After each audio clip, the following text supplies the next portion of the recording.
What is going on, guys? Welcome to The Reformed Reader, the channel where we review different forms of media through the lens of a Christian who is under the authority of the Scriptures. My name is Josh, and today we're going to be doing a book review of Weird Space 2, Dawn of the Warriors by A.M. Wiley. Now, before we jump into this review, let's first go over what is this book about. Drew Shipley and his friends have defied death before, but this time their luck may run out. With their best friend captured and the sinister Lord Malgore increasing in strength, the stakes have never been higher. To save Sheila and stop Malgore's reign, Drew and his companions must embark on a dangerous journey beyond their world, navigating through mind-bending dimensions filled with monstrous gremlins, possessed adults, and traitors lurking in the shadows. Their mission? To deliver the legendary Polar Starship to the young and scattered Dimension warriors, the last hope against Malgore's growing darkness. But uniting the resistance won't be easy. Drew knows the truth. He was never meant to be a leader, and with enemies closing in from all sides, doubt could be just as deadly as any monster prowling in the void. The battle for the dimensions has begun, and if Drew fails, he will lose the war, his friends, and his world. Okay, guys, so if you're new to the channel, the way that I normally break down my reviews is I go over the good, the bad, and the ugly. The good being the things about the book that I enjoyed, the bad being the things I didn't care so much for, and these are preferential things. Things like maybe the writing style or a character I didn't like, or maybe the length of the book. But then I go into the ugly, which is what could be some sin that is steeped into this work that might hold a Christian back from picking it up. And I break that down into 5 categories. But before we jump into that, let's first dive right in and go over the good. So what were some things about this book that I enjoyed? Man, everything that you love about book 1 is in this book. Now, again, this is a sequel to Weird Space, which I read back in, I believe, September or October, and I absolutely loved it. And so everything that you came to know and love about book 1, it's in book 2. I think it's just elevated. And to be quite frank with you, a lot of times sequels tend to sort of dwindle, especially the middle book of a trilogy. I do not think this book suffers from middle book syndrome. I think that everything in here has been elevated, including Mr. Wiley's writing. You can see that everything is extremely intentional. You can see he is narrative focused. He wants to make sure that we are getting the story, and that we're not getting bogged down in the details of different things, or maybe things that don't really pertain to the story. You know, sometimes people will go off on these tangents about side characters that really don't have anything to do with the plot. Now, sometimes does it add context? Yes. But a lot of times what we end up with is a book that needs a little more editing, and that is not the case for this book. I thought that this was stellar. Now, if you have read Weird Space and you enjoyed it, this book is a little bit lengthier. It's just a little bit thicker, and I think it is more of a bang for your buck. So what were some things that are different about this book that I still enjoyed? Well, our cast of characters has grown a little bit. And what I mean is the characters that we know and love have literally grown, not just physically, but they have matured some. And this story takes place immediately after book 1. But you can see how their demeanor has changed. A lot like the Goonies. When you see the Goonies enter into the cave, from the time they come out, you can see that their demeanor has changed. They still hold that sparkle in their eye of imagination and wonder. However, now it is also paired with reality.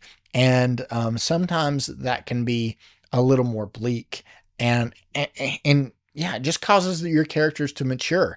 And that's what's occurred here. The events of Weird Space 1 have certainly made our characters mature. But then on top of that, we do have a larger cast of characters. So our cast has grown in that way as well. So I really enjoyed that we weren't just stuck on Earth in this book. I hope that's not a spoiler, because this is going to be spoiler free. But yeah, we're not stuck on Earth in this book. As a matter of fact, we spend very little time there. But the time that is spent there, it's quality time. But we do get to travel with our warriors, our novice warriors. We get to travel around with them and see them try to deliver this weapon against against galactic evil. And things take a few odd and twisting turns. So the characters, again, are just as lovable as in book one. Getting to see Drew's relation to each character, I really enjoyed that. So you got to see our characters grow, that their relationships grew deeper with one another. Absolutely love that. I love Ryan and Drew's dialogue.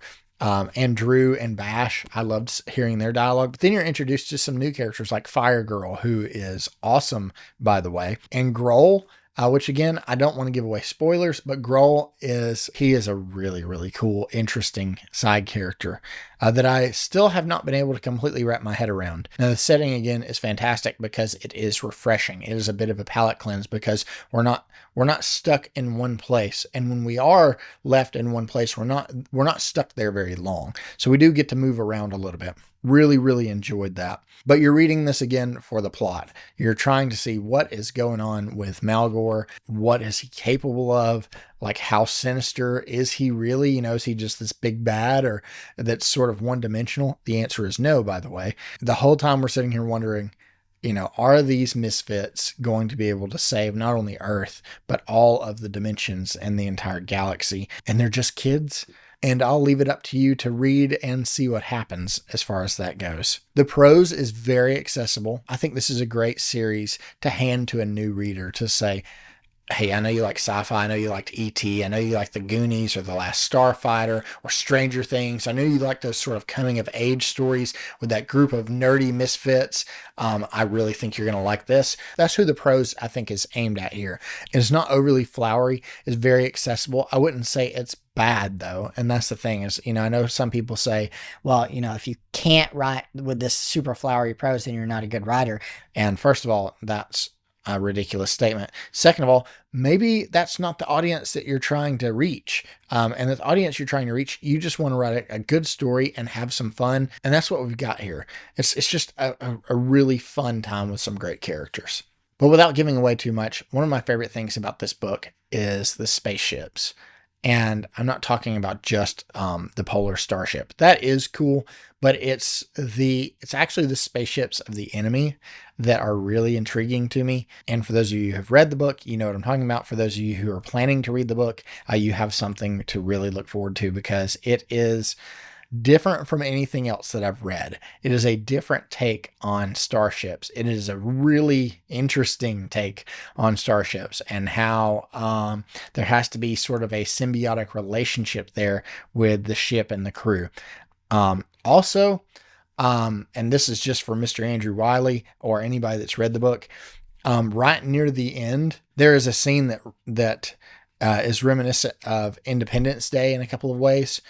And absolutely love that and genuinely didn't see it coming. I was so wrapped up in Drew's story that I forgot about a couple of our other characters, and that scene that was so good. It was so good. It was the gut punch that I needed. So this leads me into the bad. What were some things about this book that I didn't enjoy? And frankly, guys, there was nothing. There's nothing in here that I found that I did not prefer. And again, this is not me being biased or me just trying to like dote on Mr. Wiley and his books, because I purchased this with my own money for a couple of reasons. Number one, because I love book one. And number two is I want to support Mr. Wiley because his books are great. And not just because of who he is, which he is a stand-up brother, but on top of that is that the books are just that good. They are so, so good. So it wasn't anything in here that I didn't enjoy. I didn't find any issues with the pacing. There weren't any characters that I was like, ugh, can we just get them off screen? There wasn't any time that I felt that was wasted. I didn't feel like there was ever a slog. And any time that I felt that we were maybe lingering just a little bit too long somewhere or with certain characters, whatever, we would pivot. So for the bad, I'm happy to report that I didn't find anything. So this brings me to the ugly, which is what could be some sin that is steeped in this work that might hold a Christian back from picking it up. And I break this down into 5 categories and rate them out of 10. Now, before I go into this is book 2 in the series. And so if you liked book 1 and there wasn't anything in book 1 that held you back, you're going to like book 2. So if that's all you're looking for, there you go. You can skip ahead or turn the video off or whatever. But yeah, I don't think there's anything in here that's going to hold you back from picking it up or from continuing with the series if you read book 1 and enjoyed it. But for maybe some of you that you're still on the fence about whether or not you should get into this series, let's first start with violence and brutality. Now for violence and brutality, I'm going to give this a 4. There's a couple of scenes in here that are a little more violent, a little more brutal than the previous book. Not by much, but I would say there was everything about book 1 that you loved steeped in here with just a dash of Lord of the Flies.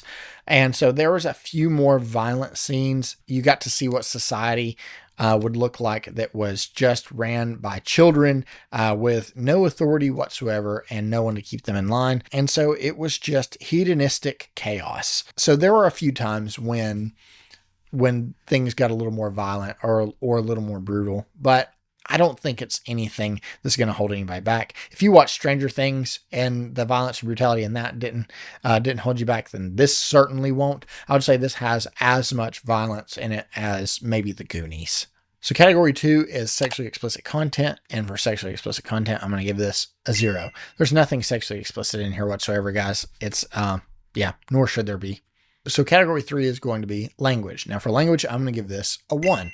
Yeah, so I think maybe there's some like filth words used in here. And what I mean by that isn't like anything that is heavy or even what I would consider pawpaw words, but you do have a little bit of those boyish terms. Sometimes there might be a fart joke in there or whatever. I don't think there's anything that's going to hold you back from it. So category 4 is going to be gratuitous inclusions. And for gratuitous inclusions, guys, it's an absolute 0. It's just not in here. And the final category is dark themes. Now for dark themes, I also include heavy themes. And for dark themes, I'm going to give this a 3. It really wouldn't be in here at all, except for Malgor himself. He is far more sinister of a character than just like your standard big bad. And in book 1, you have a lot of those mentions of the big bad. And you don't really understand why he's so sinister. And in this book, you find out. There's a ton of like creep factor here in this book when it comes to Malgor. So near the 75-80% mark, you find out quite a bit more about about why Malgor is taking over these dimensions or planets. Why he is enslaving adults and why he needs to capture children. It's pretty grotesque at times. It kind of reminded me of Ernest Scared Stupid, honestly. And sort of the creep factor that you got from that. That's what you got here, I think, personally. It gave that feeling of when the trolls would turn a kid into like a little wooden statue or whatever. There was some of that creep factor here in this book, but just sort of raised the stakes because it was less of like, oh, these kids are hanging out and having fun with spaceships too. Like, oh no, like these kids are in legitimate danger and everyone could be wiped out very easily. But other than that, there really isn't anything dark or heavy in here. I don't think there's anything in here that's going to hold somebody back from picking it up. As a matter of fact, I think it's just going to draw you in that much more. And it's going to get you more and more on board with the warriors going up against Malgor. So this brings me to the final question, which is, would I recommend it to a Christian? And the answer is absolutely I would. To anybody, first and foremost, that loved book 1, you're absolutely going to love book 2. For anybody that's still on the fence, if you love Stranger Things, if you love E.T., The Goonies, The Last Starfighter, those kinds of movies or TV shows, I really, really think that you ought to pick these up. They are excellent. They're quick reads. They're fun reads. They're the kind of book that makes you want to keep picking it up and not put it down. Those are my favorite. And this is no different. Was just a stellar read. Was a lot of fun. It was that perfect palate cleanse that I needed in between Sun Eater. So I cannot recommend Weird Space by A.M. Wiley enough. Guys, go and pick this up if you haven't picked up book 1 already. Also, how about these covers? These covers are so sick because they look old, but they're not. The thing's brand new. I mean, if you look in the reflection, you can tell this thing doesn't have a single blemish in it. But I love that the cover kind of looks tattered. It also makes me kind of not afraid to lay it around on my kitchen table or to actually break the spine. Break the spine. What's wrong with you people? I'm serious. Because it already has that broken look. And I think that was an expert choice. These covers are just so sick. And if this cover doesn't draw you in, I don't know what else will. So guys, I absolutely loved Weird Space 2, Dawn of the Warriors. I'm looking forward to book 3 when it comes out, and really looking forward to anything that Mr. Wiley puts out, because so far he has not missed. These have all been fantastic. I look forward to picking up anything that he releases in the future, probably day one. Yeah, you guys go and support A.M. Wiley. He has done just a fantastic job. His books are great, and he's a great guy. So make sure you go and support A.M. Wiley by picking up Weird Space 1 or 2, or The Heart Taker, or even his novellas. Guys, go and sign up for his newsletter, because a lot of times he'll offer some killer deals and discounts. But yeah, please go pick up Weird Space and Weird Space 2. Do yourself a favor. These books are awesome. Also want to give a shout out to my brother Jordan over at First Line Library, because he's the one that turned me on to these books, and he was so right. These are so good. So thank you so much, my friend. So guys, thank you so much for coming and hanging out with me and listening to me ramble about Weird Space 2 a little bit. Guys, if you're new to the channel, please consider subscribing, because it actually does help put more eyes on the channel, which helps me get these reviews out to people that maybe need them. So more than anything, I would ask that you please share these videos with your Christian brothers and sisters that maybe like to read, because it's my goal with this channel to be a good resource to my brothers and sisters, so that maybe we can spend our time, money, and energy a little more wisely on things that honor the Lord. So thank you so much for watching, and I will see you on the next one.